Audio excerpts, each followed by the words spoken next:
आपने दुनिया का सबसे बड़ा घोड़ा देखा है? आज के वीडियो में देखेंगे अक्षय की नई फिल्म के टीजर में लोगों ने ऐसा क्या देख लिया कि अक्षय का फिर से मजाक उड़ गया, और इस छोटे से देश से भारत को क्या सीखना चाहिए, जानने के लिए देखते रहिए वीडियो लास्ट तक। फैक्ट नंबर 10, आपने आज तक कई ब्रीड के घोड़े देखे होंगे, पर आज हम आपको दिखाएंगे दुनिया का सबसे बड़ा घोड़ा। हम बात कर रहे हैं श्री गेल्डिंग सैमसन की, जो कि यूके के बेडफोर्डशायर में अपने मालिक थॉमस क्लेवर के साथ रहता है। इस घोड़े की ऊंचाई थी 2.19 मीटर यानी कि 7 फीट 2.5 इंच और इसका वजन था 1524 किलोग्राम। 1850 में इस घोड़े को पहली और आखिरी बार मेजर किया गया था और इसके बाद कभी भी इस घोड़े को इसकी हाइट और वेट के मामले में मात नहीं दे पाया है। इसलिए आज भी दुनिया का सबसे बड़ा घोड़ा होने का वर्ल्ड रिकॉर्ड सर्टिफिकेट इसी घोड़े के नाम पर है। फैक्ट नंबर 9, हाल ही में अक्षय कुमार की नई फिल्म का फर्स्ट लुक आया और इसके तुरंत बाद अक्षय ट्रोल हो गए, पर आखिर ऐसा तो क्या था फर्स्ट लुक में? चलिए आज हम आपको दिखाते हैं। अक्षय जल्द ही महेश मांजरेकर की फिल्म वेदांत मराठे वीर दौदल 7 में शिवाजी महाराज का किरदार अदा करेंगे, जिसका फर्स्ट लुक जब पब्लिक में आया तो उसके बैकग्राउंड में एक बड़ी सी बल्ब्स वाली झूमर दिखाई दी और इसी बात पर लोगों ने अक्षय और फिल्म के मेकर्स को ट्रोल करना शुरू कर दिया। लोगों ने कहा कि जब थॉमस एडिसन ने बल्ब को इजाद 19वीं सदी में किया था तो 17वीं सदी में बल्ब्स वाला झूमर कहां से आ गया। कुछ लोगों में तो यहाँ तक कह दिया गया कि अक्षय ने जैसे सम्राट पृथ्वीराज की बायोपिक बिगाड़ी थी, वैसे वो शिवाजी महाराज की बायोपिक भी बिगाड़ देंगे। आपका इस पर क्या कहना है? कमेंट्स में लिखकर जरूर बताएं। फैक्ट नंबर 8, आपने अक्सर कई साई-फाई फिल्म्स में देखा होगा कि एक व्यक्ति का शरीर कहीं और होता है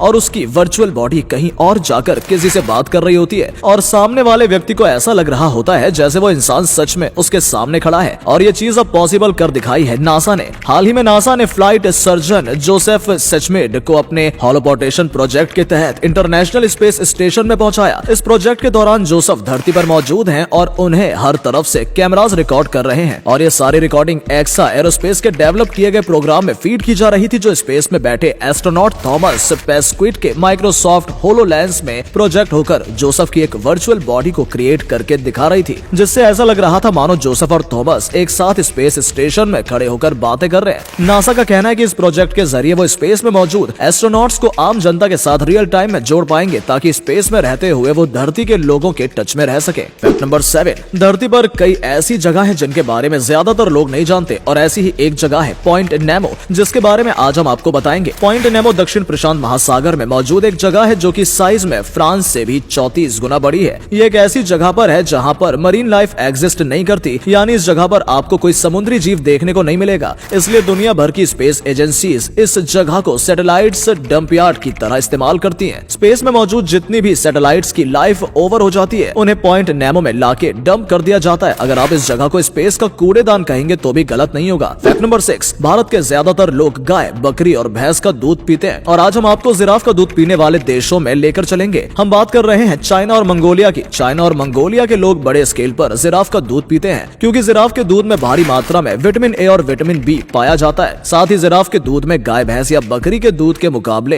कैल्शियम भी काफी मात्रा में पाया जाता है, जो कि बोन्स को मजबूत करता है। इसके अलावा भी जिराफ में दूध में कई पोषक तत्व होते हैं जो किसी और जानवर के दूध में नहीं मिलते, इसलिए वहाँ के लोग सबसे ज्यादा जिराफ का दूध को इम्पोर्टेंस देते हैं। फैक्ट नंबर 5, आपने आज तक कई बड़े छोटे होटल देखे होंगे, पर आज हम आपको लेकर चलेंगे भारत के एक ऐसे होटल में जहाँ आपको एसी तो क्या पंखा भी देखने को नहीं मिलेगा। हम बात कर रहे हैं कर्नाटक में मौजूद सन्याटा इको होटल की, जो कि कुछ ऐसा दिखाई देता है। 5 स्टार होटल्स को टक्कर देने वाले इस होटल को पूरी तरीके से इको फ्रेंडली वे में बनाया गया है। न सिर्फ इस होटल में इस्तेमाल हुआ मटेरियल इको फ्रेंडली है, बल्कि इसके कंस्ट्रक्शन की प्रोसेस से लेकर इसकी डे टू डे एक्टिविटी सब इको फ्रेंडली है। इस होटल में ठंडक के लिए नेचुरल एयर वेंट्स का इस्तेमाल किया गया है, जो जमीन की ठंडक को कमरे में पहुंचाते हैं, इसलिए आपको यहाँ एसी और पंखे देखने को नहीं मिलेंगे। एनवायरमेंट का ध्यान रखते हुए मॉडर्न इंफ्रास्ट्रक्चर कैसे क्रिएट करें ये होटल उसका परफेक्ट एग्जांपल है। फैक्ट नंबर 4, ओरियो का कोई ना कोई प्रोडक्ट तो आप सभी ने खाया होगा, पर क्या आप जानते हैं कि ओरियो कंपनी खाने की चीज बनाने के साथ साथ न्यूक्लियर बंकर भी बना रही है? बिल्कुल सही सुना आपने। टेस्टी डेजर्ट, बिस्किट्स और कुकीज बनाने वाली अमेरिकन कंपनी ओरियो ने हाल ही में नॉर्वे के एक रिमोट एरिया में न्यूक्लियर डोम्सडे बंकर तैयार किया है, जो कि कुछ ऐसा दिखाई देता है। ओरियो ने ऐसा रशिया यूएसए के बीच बढ़ती टेंशन को ध्यान में रखते हुए किया है, क्योंकि पिछले कुछ टाइम में दोनों ही देशों के बीच न्यूक्लियर वॉर को लेकर काफी तनाव देखा गया है। इसलिए ओरियो ने इस बंकर को बनवाया है जहां लोग न्यूक्लियर वॉर के टाइम पर शरण ले सकेंगे और इस बंकर में लोगों को ओरियो के प्रोडक्ट्स खाने के लिए मिलेंगे। आपको बता दें कि जब से रशिया यूक्रेन युद्ध में न्यूक्लियर हमले की आशंका पैदा हुई है, तब से कई और बड़ी बड़ी कंपनीज ऐसे न्यूक्लियर बंकर बना चुकी हैं। फैक्ट नंबर 3, दुनिया भर में कुत्तों की कई ब्रीड्स मौजूद है, पर क्या आप जानते हैं कि दुनिया की सबसे छोटी हाइट वाले कुत्तों की ब्रीड कौन सी है? चलिए आज हम आपको बताते हैं। दुनिया के सबसे छोटे साइज के कुत्तों की ब्रीड है मैक्सिकन